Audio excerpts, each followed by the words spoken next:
cotton বিশ্ববিদ্যালয়ৰ ছাত্ৰৰ গুণ্ডাগিৰি কৰ্তব্যৰত আৰক্ষীক প্ৰহাৰ কটনৰ ছাত্ৰৰ ঘটনা সংক্ৰান্তত ছাত্ৰ একতা সভাৰ সভাপতি দীপশেখৰ কলিতাক আটক কৰিছে পাণবজাৰ থানায় ৰুজু কৰিছে এই সন্দৰ্ভত এক গোচৰ আমি জনাইছো পুনৰবাৰ এই মুহূৰ্তত এই ব্ৰেকিং নিউজ কটন বিশ্ববিদ্যালয়ৰ এই খবৰ আহি পৰিছে কটন বিশ্ববিদ্যালয়ৰ ছাত্ৰৰ বিৰুদ্ধে গুণ্ডাগিৰি কৰাৰ এক অভিযোগ উত্থাপন হৈছে কৰ্তব্যৰত আৰক্ষীক প্ৰহাৰ কৰাৰ অভিযোগ কটনৰ ছাত্ৰৰ বিৰুদ্ধে তাৰ পিছতে পৰিস্থিতি উত্তপ্ত হৈ উঠে আৰু এই ঘটনা সংক্ৰান্তত ছাত্ৰ একতাৰ সভাৰ সভাপতি দীপশেখৰ কলিতাক ইতিমধ্যে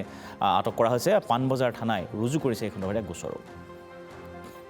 অধিক তথ্যভাৱে আমি সংযুক্ত হৈছোঁ আমাৰ সাংবাদিক সুকল্যাণ ৰাজখোৱাৰ সৈতে সুকল্যাণৰ পৰা সবিশেষ জানিব বিচাৰিম ফোনযোগে সুকল্যাণ কি জনাব সবিশেষ এই ঘটনা সন্দৰ্ভত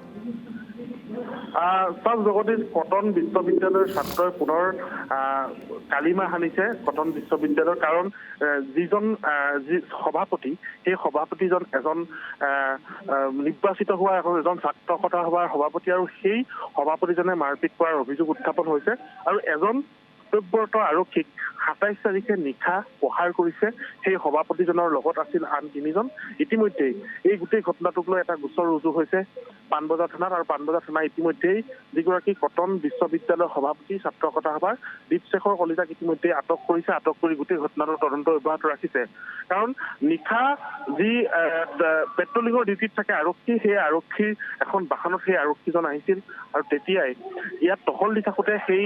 দীপশেখৰ কলিতা সভাপতি আৰু আন তিনিজনৰ সৈতে মুখামুখি হৈছিল আৰু তাৰ পাছতেই কাজিয়াৰ সূত্ৰপাত আৰু কাজিয়াৰ পাছতেই বৰ বেয়াকৈ প্ৰহাৰ কৰিছিল এই কনিষ্ঠবলক আৰু কনিষ্ঠজনক প্ৰহাৰ কৰাৰ পাছতেই এটা গোচৰ সেই কনিষ্ঠবলজনে ইতিমধ্যে পাণবজাৰ থানাত দিছে আৰু সেই গোচৰটোৰ ভিত্তিতেই এটা গোচৰ ৰুজু কৰি সেই আটক কৰিছে যিজন দীপশেখৰ কলিতা আৰু গোটেই ঘটনাটো এই মুহূৰ্তত তদন্তৰ আওতাত আছে গোটেই ঘটনাটো তদন্ত কৰিছে আৰু ইমান দিনে ২৭ তাৰিখৰ পৰা আজি পৰ্যন্ত তেওঁ পলাতক অৱস্থাত আছিল মোবাইল চুইচ অফ কৰি পলাই আছিল আৰু গোটেই ঘটনাটোৰ সন্দৰ্ভত পাণবজাৰ থানাত গোচৰটো ৰুজু হোৱাৰ পাছত তাৎক্ষণিকভাৱে তেওঁলোকে ব্যৱস্থা লৈছিল আন কেইবাজনকো বিচাৰাৰ ইতিমধ্যে ব্যৱস্থা লোৱা হৈছে আৰু অতি শীঘ্ৰেই আন কেইবাজনো আৰক্ষীৰ জালত পৰিব আৰু ইতিমধ্যে আটক কৰা হৈছে আৰু গোটেই ঘটনাৰ সন্দৰ্ভত এই মুহূৰ্ততো তদন্ত অব্যাহত ৰাখিছে পাণবজাৰ আৰক্ষীয়ে জগদীশ সুকল্যাণ হঠাৎ কিয় আৰক্ষীক প্ৰহাৰ কৰাল সেই কথাটো স্পষ্টকৈ জানিব পৰা হৈছে নেকি প্ৰথম অৱস্থাত টহল দিয়া আৰক্ষী যিহেতু পেট্ৰলিং পাৰ্টি আছিল গতিকে পেট্ৰলিং পাৰ্টীয়ে নিশা যেতিয়া এনেকে ধৰণৰ ছাত্ৰক দেখে বা সোধা পোছা কৰে ক'লৈ আহিছে কি কৰিছে তেতিয়াই আচলতে কাজিয়া সূত্ৰপাত হ'ল বুলি জানিব পৰা গৈছে আৰু তেতিয়াই এজন আৰক্ষীৰ ওপৰত প্ৰহাৰ কৰে তেওঁ সেই যিকেইজন তাত আছিল তাৰ ভিতৰত আছিল যিজন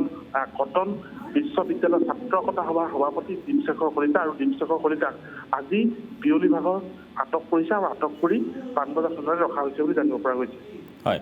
ধন্যবাদ জ্ঞাপন কৰিছোঁ সুকল্যাণ আমাক সবিশেষ এই সন্দৰ্ভত জনোৱাৰ বাবে